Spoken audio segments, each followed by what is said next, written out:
दोस्तों, जिस समय भारत सरकार द्वारा 2023-24 का बजट प्रस्तुत किया गया है, उस समय पर कई आपका जो है विद्वान या अर्थशास्त्री जो हैं, जो इकोनॉमिस्ट हैं, वो इस बात पर सबसे ज़्यादा दबाव या प्रभाव डाल रहे हैं कि भारत की अर्थव्यवस्था को समझना बहुत ज़्यादा जरूरी है और भारत की जनता को समझना बहुत ज़्यादा जरूरी है।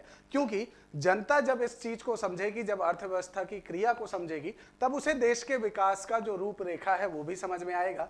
आज के इस छोटे से वीडियो में हम उसी की चर्चा करेंगे। दोस्तों, जैसा कि आप जानते हैं, किसी भी देश के विकास के लिए उस देश की सरकार को जनता द्वारा जो टैक्स मिलता है, वो टैक्स सबसे महत्वपूर्ण होता है और उस टैक्स पर ही निर्भर करता है उस देश का विकास। हाँ दोस्तों, विकास या ग्रोथ जो है, या उस देश का जो डेवलपमेंट है, वो उस देश की जनता द्वारा जो टैक्स के रूप में राशि दी जाती है, उससे ही आपका जो है पूरी तरह से विकास निर्भर होता है। क्योंकि सरकार उसी पैसे को योजनाओं में व अन्य आपके जो है आपके कार्यों में उपयोग करती है। अब भारत की आपकी टैक्स सिस्टम की या टैक्स प्रणाली की बात की जाए दोस्तों, तो देखिए, भारत की जो टैक्स प्रणाली है, उस टैक्स प्रणाली को दोस्तों हम कहते हैं प्रगतिशील कराधान, प्रोग्रेसिव टैक्स सिस्टम, प्रगतिशील कराधान, जिसमें भारत में जो व्यक्ति जितना अमीर होता जाता है, जितना पैसे कमाता जाता है, We've helped millions of creators improve their SEO to grow their YouTube channels. TubeBuddy is a platform. Hello दोस्तों, कैसे हो आप? शॉर्ट्स में कैसे लाए? हाँ दोस्तों, वीडियो अपलोड नहीं मिला है यूट्यूब चैनल को। तो फ्रेंड्स, यहाँ पर सबसे पहले प्लस का गोल आए और क्रिएट अ पोस्ट से ज्यादा होती है, तो फिर उस हिसाब से मुझे टैक्स जो है वो देना पड़ेगा। अब भारत में जो कराधान है या जो टैक्स सिस्टम है, उसे बोला जाता है प्रगतिशील या प्रोग्रेसिव। विश्व के बड़े बड़े देशों में, अमेरिका जैसे जो डेवलप्ड देश हैं, उन सभी जगहों पर टैक्स का जो सिस्टम होता है उसे रेग्रेसिव टैक्स सिस्टम कहते हैं, या कहा जाए तो एक ऐसा टैक्स सिस्टम जिसमें आप जितने अमीर होते जाते हैं, टैक्स की दर उतनी घटती जाती है। अब सरकार की अगर बात करें दोस्तों, भारत सरकार की बात करें, तो कर जो है सरकार के पास दो रूपों में प्राप्त होता है, प्रत्यक्ष कर और दूसरा अप्रत्यक्ष कर।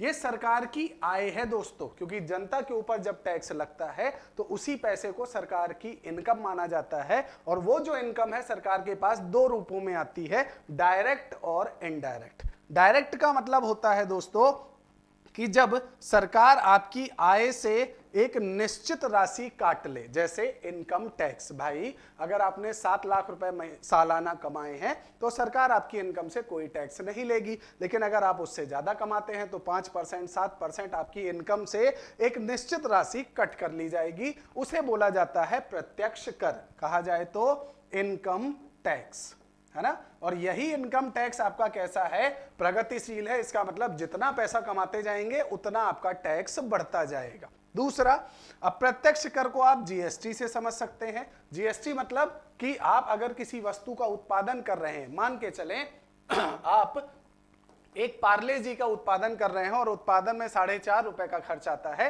तो गवर्नमेंट द्वारा 50 पैसे का गुड्स टैक्स या कहा जाए तो उत्पादन कर आप पर लगाया जाएगा और इसकी कीमत जो है 50 पैसे के साथ कितनी हो जाएगी? 5 रुपए।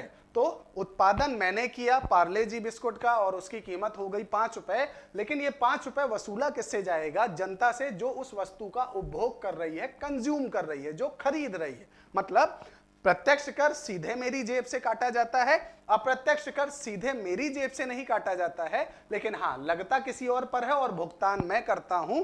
तो ये दो तरह के टैक्स सिस्टम है जिससे भारत सरकार को पैसा मिलता है। अब आश्चर्य की बात यह है कि जब भारत के बड़े बड़े अर्थशास्त्री, इकोनॉमिस्ट इस बात पर बल देते हैं कि भारत सरकार द्वारा जो है पैसे जो है या पैसों पर आपका जो है बहुत ज्यादा आपका जो है नियंत्रण है, सरकार टैक्स बहुत बढ़ा रही है, महंगाई बहुत कर रही है, महंगाई को कम करना चाहिए, जो वास्तविक रूप में सरकार का कार्य है कि उसे महंगाई को कंट्रोल करना चाहिए। लेकिन हम इस तथ्य से भी बाहर नहीं निकल सकते दोस्तों कि वर्तमान अगर भारत की बात की जाए तो भारत की जो कुल आबादी है, अगर आप उसे 2011 के आंकड़ों के अनुसार देखें, 121 करोड़, उसमें से मात्र 6% लोग हैं दोस्तों जो आपका डायरेक्ट टैक्स देते हैं। आप सोचें, अमेरिका जैसे देश की अगर हम बात करें तो अमेरिका में जो टैक्स है वो डायरेक्ट टैक्स लगभग कितने प्रतिशत लोग देते हैं? 60% लोग देते हैं, और भारत में यह आंकड़ा महज 6% का है। इसमें भी 6% में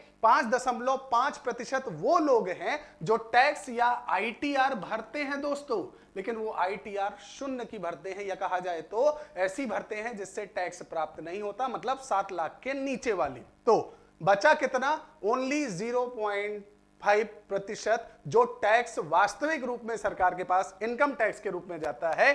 तो अब अगर इस आंकड़े को और अच्छे से देखें तो देखिए आपका जो है 2.5 लाख से नीचे जो देश की जनता जो टैक्स भरती है, आईटीआर भरती है, रिटर्न भरती है, 2.5 लाख से नीचे की रकम वाली आईटीआर का प्रतिशत कितना है? 57%, है ना। दूसरा 2.5 लाख से 5 लाख के बीच में 18%, मतलब अगर आप इन दोनों को ही लगाएंगे तो आपका लगभग 75% तो वो हैं जो टैक्स बिल्कुल नहीं देते हैं, चाहे वो 2.5 लाख से नीचे हो या 2.5 लाख से 5 लाख, क्योंकि 2023 से पहले जो लिमिट थी वो 5 लाख थी। उसके बाद 5 लाख से 50 लाख के बीच में 7% है, और 50 लाख के ऊपर वाले मात्र महज 1% हैं दोस्तों जो टैक्स देते हैं। तो अगर हम इस बात की आपका जो है चर्चा करते हैं कि सरकार को योजनाओं के द्वारा बेरोजगारी दूर करनी चाहिए, सरकार को जो है भुखमरी दूर करनी चाहिए, कुपोषण दूर करना चाहिए, सुरक्षा मजबूत करनी चाहिए, सेना मजबूत करनी चाहिए, तो हमें अपने एक कर्तव्य को भी ध्यान रखना पड़ेगा कि जब हम सरकार को टैक्स इस रूप में देंगे, ओनली 0.5% देंगे और हम अपना पैसा बचाएंगे, सरकार को टैक्स नहीं देंगे, तो उसका प्रभाव सरकार की नीतियों पर पड़ेगा, और सरकार की नीतियां जो हैं और किसी को नहीं दोस्तों, हमें और आपको ही प्रभावित करेंगी, और जिसका रिजल्ट होगा महंगाई आना या टैक्स रेट का बढ़ना।